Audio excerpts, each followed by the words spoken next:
Welcome to study कर दोस्तों। आज हम डिस्कस करेंगे वीकली करंट अफेयर्स को, जिसमें हम 16 से 22 सितंबर 2024 तक के मोस्ट इंपॉर्टेंट करंट अफेयर्स के क्वेश्चन डिस्कस करने वाले हैं। तो आप इस पूरे लेक्चर को बहुत ही ध्यान से लास्ट तक जोड़ देखिएगा। पहला और इम्पॉर्टेंट क्वेश्चन है, ब्रसेल्स डायमंड लीग 2024 के फाइनल में नीरज चोपड़ा ने कौन सा स्थान हासिल किया है? आंसर हो जाएगा दूसरा। तो अभी हाल ही में ब्रसेल्स डायमंड लीग 2024 का आयोजन हुआ था, तो उसमें जेवलिन थ्रोवर नीरज चोपड़ा ने दूसरा स्थान हासिल किया है और उन्होंने 87.86 मीटर का भाला फेंक करके दूसरा स्थान हासिल किया है। ग्रेनेडा के एंडरसन पीटर्स ने 87.87 मीटर का भाला फेंक करके पहला स्थान हासिल किया था। आपको याद रखना है कि इस डायमंड लीग का आयोजन 13 और 14 सितंबर को बेल्जियम के ब्रुसेल्स में किया गया था। नीरज चोपड़ा ने पेरिस ओलंपिक 2024 के अंदर भी सिल्वर मेडल जीता हुआ है और उन्होंने ओलंपिक 2024 के अंदर 89.49 मीटर का भाला फेंक करके सिल्वर मेडल हासिल किया था। डायमंड लीग 2024 के अंदर स्टीपल चेज 3000 मीटर के फाइनल में भारत के अविनाश साबले पहुंचे थे, लेकिन वो 9वें स्थान पर रहे हैं। अगला क्वेश्चन है, सशस्त्र सीमा बल यानी एसएसबी के महानिदेशक कौन बने हैं? आंसर हो जाएगा इसका अमृत मोहन प्रसाद। दोस्तों, अब आपको सशस्त्र सीमा बल के बारे में जानना होगा। तो यह एक अर्धसैनिक बल है, तो जो हमारी सीमा नेपाल और भूटान के साथ लगती है उसकी सुरक्षा करने का काम एसएसबी का होता है। इसकी स्थापना हुई थी 20 दिसंबर 1963 को, जब भारत और चीन युद्ध हो चुका था। शुरुआत में इसका नाम था स्पेशल सर्विस ब्यूरो, लेकिन 2004 में इसका नाम बदल करके एसएसबी किया गया था। इसका आदर्श वाक्य है सेवा, सुरक्षा और भाईचारा। बढ़ते हैं अगले क्वेश्चन की तरफ। तो क्वेश्चन क्या है, वंदे मेट्रो ट्रेन का नया नाम क्या रखा गया है? तो वंदे मेट्रो ट्रेन को अब नमो भारत रैपिड रेल के नाम से जाना जाएगा। तो अभी 16 सितंबर 2024 को प्राइम मिनिस्टर मोदी जी ने गुजरात का दौरा किया था और उन्होंने पहली वंदे मेट्रो ट्रेन को हरी झंडी भी दिखाई है। तो भारत की पहली वंदे मेट्रो ट्रेन भुज और अहमदाबाद के बीच में चली है और आपको याद रखना है कि वंदे मेट्रो ट्रेन का नाम क्या हो गया है? नमो भारत रैपिड रेल। तो ये जो वंदे मेट्रो ट्रेन है, इसकी स्पीड कितनी है? 110 किलोमीटर प्रति घंटा। अगला क्वेश्चन है, 76वें एमी पुरस्कार समारोह का आयोजन कहाँ किया गया था? आंसर हो जाएगा लॉस एंजल्स में। तो अमेरिका के लॉस एंजल्स में 76वें एमी पुरस्कार समारोह का अभी हाल ही में आयोजन किया गया था। एमी पुरस्कार के बारे में आपको याद रखना है कि ये पुरस्कार अमेरिका में दिए जाते हैं और ये टेलीविजन इंडस्ट्री के क्षेत्र में दिए जाने वाले अवार्ड हैं। इन पुरस्कार को पहली बार 1949 में प्रदान किया गया था और international academy of television art and sciences के द्वारा यह पुरस्कार प्रदान किए जाते हैं। 2024 की विजेता भी आपको पता होना चाहिए, क्योंकि एग्जाम में हर चीज पूछी जाती है। तो बेस्ट ड्रामा सीरीज का अवार्ड मिला है सोगन को, lead actress in drama series का अवार्ड मिला है अन्ना सबाई को, lead actor in drama series का अवार्ड मिला है हिरोयुकी सानेदा को, supporting actress in comedy series का अवार्ड मिला है लिसा कोलोन जायस को और lead actor in comedy series का अवार्ड मिला है जेरेमी एलन व्हाइट को। टॉक सीरीज का अवार्ड मिला है द डेली शो को। बढ़ते हैं अगले क्वेश्चन की तरफ। केंद्र शासित प्रदेश दिल्ली की नई मुख्यमंत्री कौन बनी है? तो दोस्तों, दिल्ली में मुख्यमंत्री बदल दिया गया है। तो अब अरविंद केजरीवाल के स्थान पर आतिशी मारलेना को दिल्ली का मुख्यमंत्री बनाया गया है। दोस्तों, वह दिल्ली की तीसरी महिला मुख्यमंत्री बनी है। इससे पहले सुषमा स्वराज जी, शीला दीक्षित भी दिल्ली की मुख्यमंत्री रह चुकी हैं। तो अरविंद केजरीवाल जी के स्थान पर आतिशी मारलेना को दिल्ली का नया मुख्यमंत्री बनाया गया है। बढ़ते हैं अगले क्वेश्चन की तरफ। काफी इंपॉर्टेंट क्वेश्चन है, हॉकी एशियन चैंपियंस ट्रॉफी 2024 का टाइटल किसने जीता है? आंसर हो जाएगा इसका इंडिया। तो दोस्तों, मेंस एशियन चैंपियंस ट्रॉफी 2024 का आयोजन चाइना में किया गया था 8 से 17 सितंबर 2024 तक। 6 टीमों ने हिस्सा लिया था। भारत ने इस खिताब को जीता है और भारत ने इस खिताब को 5वीं बार जीता है। इस पॉइंट को भी आप नोट कर लें। दूसरे स्थान पर चाइना रहा है, तीसरे स्थान पर पाकिस्तान और टॉप स्कोरर रहे हैं दक्षिण कोरिया के यांग जी हुन, जिन्होंने 9 गोल किए थे। पुरुष एशियाई चैंपियंस ट्रॉफी का पहला संस्करण 2011 में हुआ था और इसका आयोजन कौन करवाता है? एशियाई हॉकी महासंघ। दोस्तों, एशियाई हॉकी महासंघ की स्थापना 1958 में की गई थी। हेडक्वार्टर इसका मलेशिया के कुआलालंपुर में है। अगला क्वेश्चन है, कॉमनवेल्थ गेम्स 2026 की मेजबानी कौन सा शहर करेगा? आंसर हो जाएगा ग्लासगो। स्कॉटलैंड। तो स्कॉटलैंड की जो कैपिटल है ग्लासगो, वहां पर 2026 के कॉमनवेल्थ गेम्स आयोजित किए जाएंगे। इससे पहले ऑस्ट्रेलिया के विक्टोरिया में होने थे ये कॉमनवेल्थ गेम्स, लेकिन विक्टोरिया ने मना कर दिया था। तो अब कहाँ होंगे? स्कॉटलैंड की कैपिटल ग्लासगो में। इससे पहले 2012 में भी ग्लासगो में ही कॉमनवेल्थ गेम्स आयोजित किए गए थे। कॉमनवेल्थ गेम्स का जो पहला संस्करण है वो कब हुआ था? 1930 में। और कहाँ हुआ था? कनाडा में। अच्छा, 2022 का संस्करण कहाँ हुआ था? तो दोस्तों आपको याद रखना है कि 2022 के जो कॉमनवेल्थ गेम्स हैं वो बर्मिंघम में आयोजित किए गए थे। अगला क्वेश्चन है, केंद्रीय कैबिनेट ने देश में एक साथ चुनाव कराने के लिए किसके साथ प्रस्ताव को मंजूरी दी है? आंसर हो जाएगा वन नेशन वन इलेक्शन। केंद्रीय कैबिनेट का मतलब ये है कि जो मोदी जी हैं, जो कि प्राइम मिनिस्टर हैं, उनकी जो कैबिनेट है, तो उनकी कैबिनेट के द्वारा वन नेशन वन इलेक्शन के प्रस्ताव को मंजूरी दे दी गई है। तो अब शीतकालीन सत्र आयोजित किया जाएगा नवंबर दिसंबर में, तो उसमें इस बिल को पेश किया जाएगा संसद में। फिर संसद में इसमें चर्चा होगी, कानून बनेगा और फिर देश में वन नेशन वन इलेक्शन होगा। दोस्तों, श्वेत क्रांति 2.0 को किसने लॉन्च किया है? तो दोस्तों अमित शाह जी ने श्वेत क्रांति 2.0 को अभी हाल ही में लॉन्च किया है। इसका उद्देश्य क्या है? महिलाओं को सशक्त बनाना, कुपोषण से लड़ना, दूध खरीद बढ़ाना और सहकारी समितियों को मजबूत करना। तो इन सभी के लिए श्वेत क्रांति 2.0 का शुभारंभ किया गया है।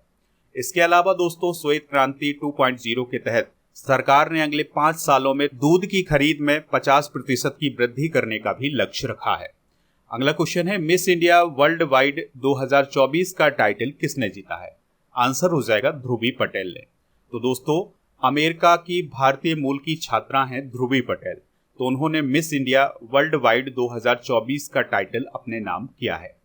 दोस्तों इससे पहले उन्होंने मिस इंडिया न्यू इंग्लैंड 2023 का भी टाइटल अपने नाम किया था। अगला क्वेश्चन है, MVA-BN किस रोग की वैक्सीन है जिसे WHO के द्वारा मंजूरी दे दी गई है? तो दोस्तों MVA-BN जो वैक्सीन है ये एमपॉक्स या मंकी पॉक्स वायरस की वैक्सीन है। तो इसको अभी हाल ही में WHO के द्वारा मंजूरी दी गई है। दोस्तों इस वैक्सीन को डेनमार्क की कंपनी बवेरियन नॉर्डिक ने बनाया है। तो अभी ये वैक्सीन कहाँ यूज की जाएगी? अमेरिका, स्विट्जरलैंड, सिंगापुर, कनाडा और यूरोपीय यूनियन और यूके में। बढ़ते हैं अगले क्वेश्चन की तरफ। जांस्कर महोत्सव 2024 का आयोजन कहाँ किया गया है? तो दोस्तों लद्दाख में जांस्कर महोत्सव 2024 का आयोजन किया गया है। चौथी दक्षिण एशियाई जूनियर एथलेटिक्स चैंपियनशिप 2024 में पहले स्थान पर कौन रहा है? आंसर हो जाएगा भारत। तो दोस्तों अभी हाल ही में भारत में ही चौथी दक्षिण एशियाई जूनियर एथलेटिक्स चैंपियनशिप 2024 का आयोजन हुआ है। तो भारत मेडल टैली में पहले स्थान पर रहा है। भारत ने 48 मेडल जीते हैं और ये जो चैंपियनशिप आयोजित की गई थी यह जवाहरलाल नेहरू स्टेडियम चेन्नई में आयोजित की गई थी। इसका जो पहला संस्करण था वो 2007 में हुआ था और श्रीलंका में हुआ था। 2024 में कितनी टीमों ने हिस्सा लिया था? तो वो कौन कौन सी टीमें थी? भारत, पाकिस्तान, श्रीलंका, मालदीव, बांग्लादेश, भूटान और नेपाल। अगला क्वेश्चन है, Salima Imtiaz ICC umpire panel में शामिल होने वाली किस देश की पहली महिला अंपायर बनी है? आंसर हो जाएगा इसका पाकिस्तान। तो दोस्तों पाकिस्तान की एक अंपायर है जिनका नाम है सलीमा इम्तियाज। तो वो ICC international panel of development umpire में शामिल हो गए हैं। यानी अब जो महिलाओं की द्विपक्षीय सीरीज होंगी उसमें वो अंपायरिंग कर सकेंगी। अगला क्वेश्चन है, अगस्त 2024 का ICC player of the month का अवार्ड किसे प्रदान किया गया है? आंसर हो जाएगा दुनित वेलाले को। तो श्रीलंका के खिलाड़ी हैं दुनित वेलाले और श्रीलंका की ही हैं हर्षिता समाराविक्रमा। तो इन दोनों लोगों को अगस्त 2024 के लिए ICC player of the month का अवार्ड दिया गया है। और ऐसा दूसरी बार हुआ है जब मेंस और वुमेन्स कैटेगरी में एक ही देश के खिलाड़ियों को प्लेयर ऑफ द मंथ का अवार्ड मिला है। इससे पहले जून 2024 में जसप्रीत बुमराह और स्मृति मंधाना को भी प्लेयर ऑफ द मंथ का अवार्ड मिल चुका है। अगला क्वेश्चन है, बंदरगाह, जहाजरानी और जलमार्ग मंत्रालय के ब्रांड एम्बेसडर के रूप में किससे नियुक्त किया गया है? आंसर हो जाएगा मनु भाकर को। तो केंद्रीय बंदरगाह, जहाजरानी और जलमार्ग मंत्रालय के द्वारा भारतीय निशानेबाज मनु भाकर को अपना ब्रांड एम्बेसडर नियुक्त किया गया है। दोस्तों केंद्रीय बंदरगाह, नौवहन और जलमार्ग मंत्री कौन है? सर्बानंद सोनोवाल। मनु भाकर ने पेरिस ओलंपिक 2024 के अंदर 2 ब्रॉन्ज मेडल जीते हैं और वो एक ओलंपिक के संस्करण के अंदर 2 मेडल जीतने वाली पहली भारतीय एथलीट बन गए हैं। पेरिस ओलंपिक 2024 में मनु भाकर ने 10 मीटर एयर पिस्टल स्पर्धा में ब्रॉन्ज मेडल हासिल किया और फिर इसके बाद सरबजोत सिंह के साथ मिलकर के उन्होंने 10 मीटर पिस्टल मिश्रित टीम स्पर्धा में ब्रॉन्ज मेडल हासिल किया। दोस्तों, मनु भाकर का संबंध हरियाणा के झज्जर से है। अगला क्वेश्चन है, मेलबर्न विश्वविद्यालय ने भारत के किस शहर में एक केंद्र खोला है? आंसर हो जाएगा नई दिल्ली में। तो भारत की राजधानी नई दिल्ली में मेलबर्न यूनिवर्सिटी के द्वारा अपना एक ग्लोबल सेंटर खोला गया है। आपको याद रखना है कि ये जो मेलबर्न यूनिवर्सिटी है ये ऑस्ट्रेलिया की एक यूनिवर्सिटी है, तो उसके द्वारा एक ग्लोबल सेंटर खोला गया है नई दिल्ली में। अगला क्वेश्चन है, 14वीं हॉकी इंडिया जूनियर पुरुष राष्ट्रीय चैंपियनशिप 2024 को किसने जीता है? आंसर हो जाएगा पंजाब। तो दोस्तों, पंजाब की टीम ने उत्तर प्रदेश को हरा करके 14वीं हॉकी इंडिया जूनियर पुरुष राष्ट्रीय चैंपियनशिप 2024 अपने नाम कर लिए है। फाइनल मुकाबला भी पंजाब में ही हुआ था। तो पंजाब के जालंधर में Olympian Surjit Singh hockey stadium है, तो वहां पर यह मुकाबला हुआ था। तो पंजाब वालों ने उत्तर प्रदेश वालों को हरा दिया और ये मुकाबला जीत लिया। हरियाणा तीसरे स्थान पर रहा है, इस पॉइंट को भी आप याद रखिएगा। बढ़ते हैं अगले क्वेश्चन की तरफ। भारत ने सिंधु जल संधि की समीक्षा और संशोधन के लिए किस देश को नोटिस भेजा है? आंसर हो जाएगा पाकिस्तान। तो दोस्तों, पाकिस्तान वालों से ये कहा है भारत ने कि जो सिंधु जल संधि है उस पर समीक्षा करो, उसमें संशोधन होना है, लेकिन वो तैयार ही नहीं हो रहा है। बोल रहे हैं कि हमें कुछ नहीं करना है, जैसा है वैसा ही चलने दो। लेकिन भारत कह रहा है कि नहीं, तुम्हें संशोधन करना होगा, समीक्षा करनी होगी, क्योंकि अब हमें पानी की जरूरत ज्यादा है। क्योंकि अब हमारे यहाँ की पॉपुलेशन भी ज्यादा हो गई है पहले की अपेक्षा, और हमारे यहाँ खेती का तरीका भी बदल गया है। तुम्हारे यहाँ बदला हो चाहे ना बदला हो, हमारे यहाँ सब कुछ बदल गया है। इसलिए पानी की आवश्यकता हमें ज्यादा है, इसलिए हमें पानी अधिक चाहिए। तो भारत ने पाकिस्तान को नोटिस भेज दिया है कि जो सिंधु जल संधि है उस पर समीक्षा की जाए और उस पर संशोधन किया जाए। सिंधु जल संधि कब हुई थी? 1960 में, और इसमें जवाहरलाल नेहरू और पाकिस्तान के अयूब खान ने सिग्नेचर किए थे। अगला क्वेश्चन है, केंद्रीय मंत्रिमंडल ने पीएम ई ड्राइव योजना को मंजूरी दे दी है, यह किस मंत्रालय से रिलेटेड है? आंसर हो जाएगा भारी उद्योग मंत्रालय। तो दोस्तों, भारी उद्योग मंत्रालय की एक योजना है जिसका नाम है पीएम ई ड्राइव, तो इसको अभी हाल ही में मंजूरी दी गई है। तो किसने मंजूरी दी है? केंद्रीय मंत्रिमंडल। इसका मतलब ये हुआ कि मोदी जी के मंत्रिमंडल ने इसको मंजूरी दे दी है। यह योजना उपभोक्ताओं को इलेक्ट्रिक वाहन खरीदने के लिए प्रोत्साहित करेगी। अगला क्वेश्चन है, लगातार 6वें वर्ष राष्ट्रीय ऊर्जा लीडर पुरस्कार किसे प्रदान किया गया है? तो दोस्तों, इसका आंसर हो जाएगा राष्ट्रीय इस्पात निगम लिमिटेड को। तो राष्ट्रीय इस्पात निगम लिमिटेड को अभी हाल ही में कौन सा पुरस्कार दिया गया है? राष्ट्रीय ऊर्जा लीडर पुरस्कार। और ये पुरस्कार किसके द्वारा दिया गया है? भारतीय उद्योग परिसंघ के द्वारा। आपको याद रखना है कि राष्ट्रीय इस्पात निगम लिमिटेड की स्थापना 1982 में हुई थी। विशाखापत्तनम में इसका हेडक्वार्टर है। इसे विजाग स्टील के नाम से भी जाना जाता है। और सबसे इंपॉर्टेंट बात यह है कि यह एक नवरत्न कंपनी है। अगला क्वेश्चन है, बेल्जियम अंतर्राष्ट्रीय बैडमिंटन प्रतियोगिता 2024 का महिला एकल का खिताब किसने जीता है? तो दोस्तों, अनमोल खरब ने।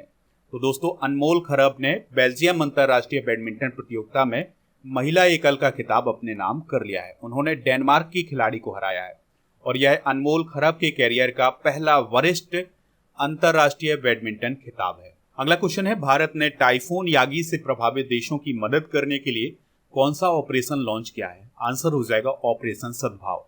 तो दोस्तों, अभी हाल ही में दक्षिण चीन सागर में एक तूफान आया था जिसका नाम था टाइफून यागी। तो उससे 3 देश काफी प्रभावित हो गए हैं। पहला देश है म्यांमार, दूसरा है लाओस और तीसरा है वियतनाम। तो इन 3 देशों की मदद करने के लिए भारत ने ऑपरेशन सद्भाव शुरू किया है। तो इन 3 देशों में भारत ने सूखा राशन, कपड़े और दवाइयां पहुंचाई हैं। अगला क्वेश्चन है, प्रधानमंत्री नरेंद्र मोदी ने किस राज्य में सुभद्रा योजना की शुरुआत की है? आंसर हो जाएगा ओडिशा। तो दोस्तों, जगन्नाथ जी का नाम जब हम लेते हैं या जय जय जगन्नाथ बोलते हैं तो आपको कौन सा राज्य याद आता है? ओडिशा। और दोस्तों, भगवान जगन्नाथ की बहन का क्या नाम था? सुभद्रा। तो जहां भगवान जगन्नाथ होंगे वहीं तो सुभद्रा होगी। तो सुभद्रा योजना ओडिशा राज्य से रिलेटेड है। तो प्रधानमंत्री मोदी जी का जन्म दिवस होता है 17 सितंबर को। तो उन्होंने अपने 74वें जन्म दिवस पर ओडिशा में सुभद्रा योजना की शुरुआत कर दी है। अब इस योजना में क्या होगा कि जो ओडिशा राज्य की महिलाएं होंगी जिनकी उम्र 21 वर्ष से 60 वर्ष के बीच में होंगी, तो उन महिलाओं को एक साल में 10,000 रुपए प्रदान किए जाएंगे, लेकिन ये 5,000 रुपए की किस्त में दिए जाएंगे। तो पहली किस्त दी जाएगी रक्षाबंधन पर, तो 5,000 रुपए रक्षाबंधन पर मिल जाएंगे। फिर इसके बाद 8 मार्च को 5,000 रुपए मिलेंगे अंतर्राष्ट्रीय महिला दिवस पर। तो इस प्रकार से ये योजना शुरू की गई है। बढ़ते हैं अगले क्वेश्चन की तरफ। तो लेफ्टिनेंट कमांडर रूपा ए और दिलना के किस भारतीय नौसेना नौकायन से दुनिया का चक्कर लगाएंगी? आंसर हो जाएगा INSV तारिणी से। तो दोस्तों, भारतीय नौसेना की 2 अधिकारी हैं जिनका नाम है लेफ्टिनेंट कमांडर रूपा ए और दूसरे अधिकारी का नाम है लेफ्टिनेंट कमांडर दिलना के। तो ये अब दुनिया का चक्कर लगाने वाली हैं। तो वो किस जहाज से या किस नौका से वो चक्कर लगाएंगी दुनिया का समुद्र के माध्यम से? तो उसका नाम है INSV तारिणी। ये क्वेश्चन आप नोट जरूर कर लें क्योंकि पूछा जा सकता है। अगला क्वेश्चन है, हाल ही में अभ्यास एक्या कहाँ आयोजित किया गया है? आंसर हो जाएगा चेन्नई में। तो दोस्तों, तमिलनाडु के चेन्नई में अभी हाल ही में अभ्यास एक्या का आयोजन किया गया है। अब ये उस प्रकार का अभ्यास नहीं जिस प्रकार से मिलिट्री एक्सरसाइज होती है। इसमें क्या हुआ है कि मीटिंग्स हुई है। अब ये मीटिंग्स किसके किसके बीच में हुई है? ये मीटिंग्स हुई है भारतीय सेना के बीच में और राष्ट्रीय आपदा प्रबंधन प्राधिकरण के बीच में। तो इसमें यह कहा गया है कि अगर कभी किसी राज्य में या किसी स्थान पर सुनामी आती है, भूस्खलन होता है, बाढ़ आती है, जंगल में आग लगती है, चक्रवात आता है, तो उसमें NDRF और भारतीय सेना और जो राज्य की पुलिस वगैरह है, ये सब कैसे काम करेंगे, तो इस पर चर्चा की गई है। तो उसके लिए अभ्यास एक्या का आयोजन किया गया है। अगला क्वेश्चन है, भारतीय कला महोत्सव का पहला संस्करण कहाँ आयोजित किया जाएगा? आंसर हो जाएगा सिकंदराबाद में। अगला क्वेश्चन है, हाल ही में कौन सा देश कुष्ठ रोग यानी लेप्रोसी से फ्री होने वाला या मुक्त होने वाला पहला देश बन गया है? आंसर हो जाएगा जॉर्डन। तो जॉर्डन ने एक बहुत बड़ी उपलब्धि हासिल की है। तो WHO ने यह कहा है कि जो जॉर्डन देश है वो लेप्रोसी से फ्री हो गया है, यहाँ पर लेप्रोसी के अब केस नहीं है। तो ये जॉर्डन के लिए काफी बड़ी उपलब्धि है। दोस्तों, जॉर्डन पश्चिम एशिया का एक देश है। इसकी सीमा सीरिया, इराक, सऊदी अरब, इजराइल और फिलिस्तीनी क्षेत्र से लगती है। कैपिटल क्या है इसकी? अम्मान। सम्राट कौन है? अब्दुल्ला द्वितीय। प्रधानमंत्री कौन है? जफर हसन। और यहाँ की करेंसी भी आपको याद होनी चाहिए, जॉर्डन दिनार है। अगला क्वेश्चन है, हाल ही में किस संस्था ने विश्व कप में पुरुष और महिला क्रिकेट टीमों के लिए समान पुरस्कार राशि की घोषणा की है? आंसर हो जाएगा ICC। तो दोस्तों, ICC का कहना यह है कि वर्ल्ड कप में जितने पैसे पुरुषों को मिलते हैं या पुरुष क्रिकेटर्स को मिलते हैं, उतने ही पैसे अब महिला क्रिकेटर्स को भी मिलेंगे। तो देखिए, अभी जो 2024 में पुरुषों का T20 विश्व कप हुआ था जिसको भारत ने जीता था, उसमें राशि मिली थी $2.45 मिलियन की। तो अब जो महिलाओं का T20 विश्व कप होने जा रहा है UAE में, तो उसमें कितनी राशि मिलेगी? 2.34 मिलियन, यानी लगभग बराबर है। अगला क्वेश्चन है, तरंग शक्ति सैन्य अभ्यास 2024 का दूसरा चरण किस राज्य में आयोजित हुआ है?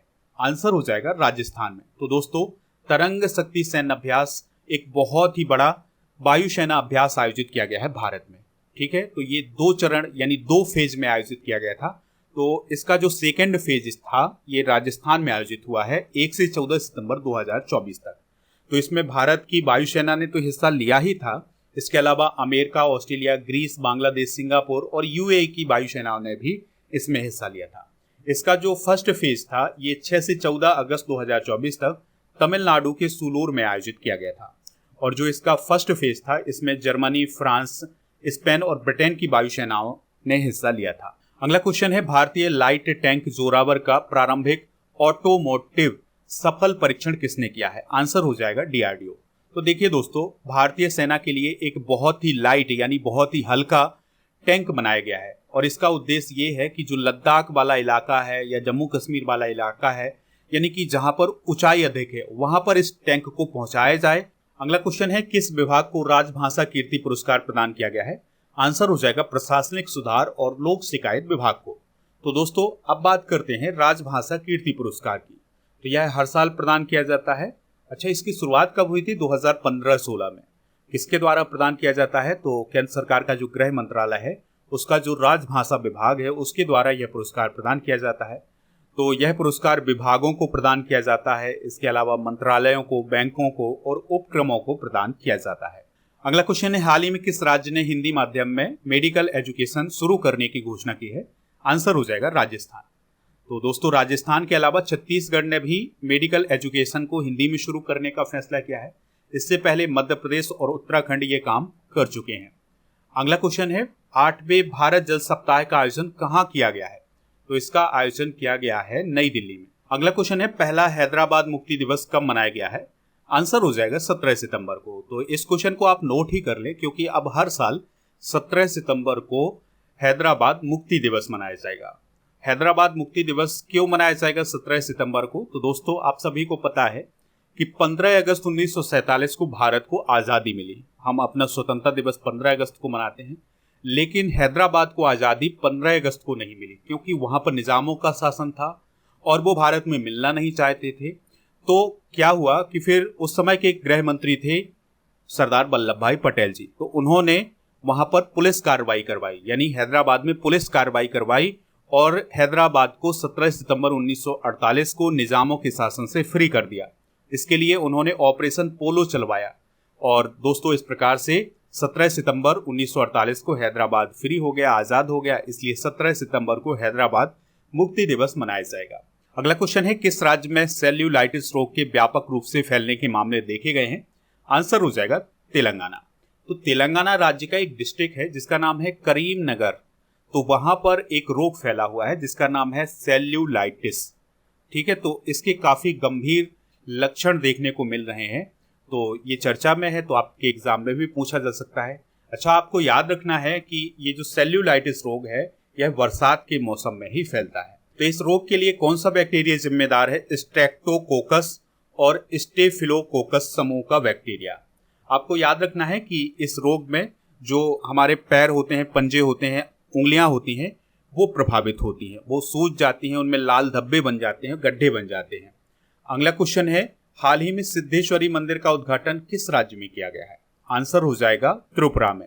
तो दोस्तों त्रिपुरा राज्य में अभी हाल ही में सिद्धेश्वरी मंदिर का उद्घाटन किया गया है। तो त्रिपुरा का जो वरकथाल नामक स्थान है वहां पर एक नया मंदिर बना था, सिद्धेश्वरी मंदिर के नाम से उसे जाना जाता है। तो अब उसका उद्घाटन किया गया है। उद्घाटन करने कौन गए थे? उत्तर प्रदेश के चीफ मिनिस्टर योगी आदित्यनाथ जी और उनके साथ कौन थे? त्रिपुरा के मुख्यमंत्री डॉक्टर माणिक साहा। त्रिपुरा की बात हुई है तो यह नॉर्थ ईस्ट का एक स्टेट है। राजधानी इसकी अगरतला है। इंद्रसेना रेड्डी नल्लू यहाँ के राज्यपाल हैं। मुख्यमंत्री कौन है? डॉक्टर माणिक साहा। उन्हें आप यहाँ पर देख सकते हैं। अगला क्वेश्चन है भारत ने किस देश की सीमा पर बाड़ लगाने के लिए 31,000 करोड़ रुपए की मंजूरी दी है? आंसर हो जाएगा म्यांमार। तो जिस प्रकार से भारत और पाकिस्तान का बॉर्डर सील है, उस पर बाड़ लगी हुई है, उसी प्रकार से अब म्यांमार के बॉर्डर पर भी बाड़ लगाई जाएगी। तो इसके लिए केंद्र सरकार ने 31,000 करोड़ रुपए की मंजूरी दी है। म्यांमार की कैपिटल क्या है? नेपिदा। और यहाँ के कार्यवाहक राष्ट्रपति हैं मिन आंग ह्लांग। और करेंसी क्या है? म्यांमार क्यात। भारत के 4 ऐसे राज्य हैं जिनकी सीमा म्यांमार से लगती है। तो पहला राज्य है अरुणाचल प्रदेश, दूसरा है नागालैंड, तीसरा है मणिपुर और चौथा राज्य है मिजोरम, और यहाँ पर स्थित है म्यांमार। अगला क्वेश्चन है विश्व अल्जाइमर दिवस कब मनाया जाता है? तो दोस्तों विश्व अल्जाइमर दिवस मनाया जाता है 21 सितंबर को। तो हर साल 21 सितंबर को अल्जाइमर दिवस मनाया जाता है। इस रोग में याददाश्त चली जाती है, लोग भूलने लगते हैं और जो दिमाग की कोशिकाएं हैं वो सिकुड़ने लगती हैं, वो सूख जाती हैं। 2024 की थीम क्या है? डिमेंशिया को जाने, अल्जाइमर को जाने, यानी नो डिमेंशिया नो अल्जाइमर्स। अगला क्वेश्चन है भारतीय अंतर्राष्ट्रीय समुद्री विवाद समाधान केंद्र यानी IIMDRC को कहाँ स्थापित किया जाएगा? तो ये मुंबई में स्थापित किया जाएगा। इसका नाम ही क्या है? समुद्री विवाद समाधान केंद्र। तो जो समुद्री विवाद होते हैं उनके निपटारे के लिए एक केंद्र स्थापित किया जाएगा मुंबई में। अगला क्वेश्चन है राष्ट्रीय इंजीनियर्स दिवस कब मनाया जाता है?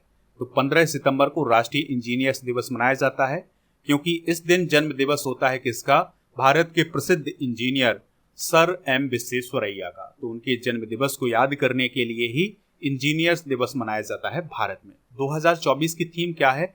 Innovating for a sustainable future. और पहली बार यह दिवस 1968 में मनाया गया था। ग्लोबल बायो इंडिया 2024 का चौथा संस्करण कहाँ आयोजित किया गया है? तो आंसर हो जाएगा नई दिल्ली में। तो चौथा ग्लोबल बायो इंडिया 2024 का आयोजन 12 से 14 सितंबर 2024 तक नई दिल्ली में किया गया है। 2024 की थीम क्या है? बायोटेक इनोवेशन और बायो मैन्युफैक्चरिंग। अगला क्वेश्चन है किस देश ने तापी गैस पाइपलाइन परियोजना पर अपने हिस्से का कार्य शुरू करने की घोषणा की है? आंसर हो जाएगा अफगानिस्तान। तो देखिए, जो तापी गैस पाइपलाइन परियोजना है ये 4 देशों में फैली हुई है, तुर्कमेनिस्तान, अफगानिस्तान, पाकिस्तान और भारत। ठीक है, तो तुर्कमेनिस्तान से एक गैस पाइपलाइन भारत तक आनी है, तो बीच में पड़ता है अफगानिस्तान और पाकिस्तान। तो अफगानिस्तान में जब से तालिबान की सरकार आई है तब से इस प्रोजेक्ट का काम रुक गया था, लेकिन अब तालिबान की सरकार ने ये कहा है कि अब ये प्रोजेक्ट फिर से शुरू किया जाएगा। ठीक है, तो अब अफगानिस्तान की सरकार के द्वारा ये मंजूरी दे दी गई है, तो इस पे काम शुरू हो जाएगा। अगर ये परियोजना शुरू हो जाती है तो तुर्कमेनिस्तान से गैस भारत तक आएगी, इसके अलावा पाकिस्तान और अफगानिस्तान को भी इसका फायदा मिलेगा। अगला क्वेश्चन है, एनपीएस वात्सल योजना का शुभारंभ किसने किया है? निर्मला सीतारमण जी ने। तो केंद्रीय वित्त मंत्री हैं निर्मला सीतारमण जी, तो उन्होंने 17 सितंबर 2024 को नाबालिगों के लिए एनपीएस वात्सल योजना की शुरुआत की है। तो इसमें माता पिता अपने बच्चों के लिए भविष्य के लिए बचत कर सकते हैं। अगला क्वेश्चन है, उद्योग संवर्धन एवं आंतरिक व्यापार विभाग ने भारत के स्टार्टअप इकोसिस्टम को मजबूत करने के लिए कौन सा प्लेटफॉर्म लॉन्च किया है? आंसर हो जाएगा भास्कर।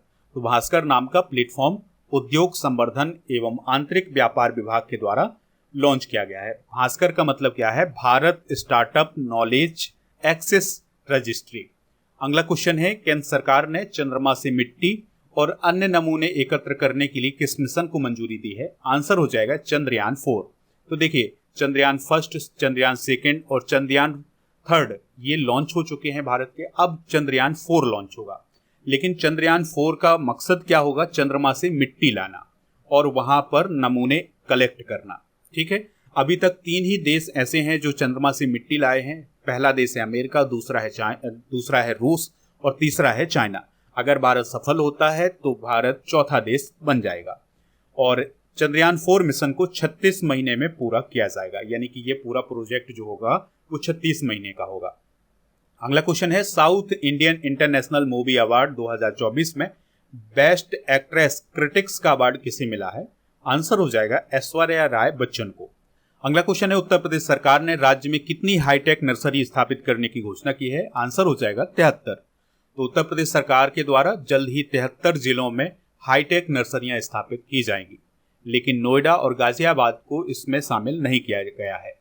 इस पहल का उद्देश्य न केवल फलों और सब्जियों की पैदावार बढ़ाना है बल्कि उनकी गुणवत्ता में भी सुधार करना है। अगला क्वेश्चन है, सुरेश कुमार कैथ किस हाईकोर्ट के चीफ जस्टिस बने हैं?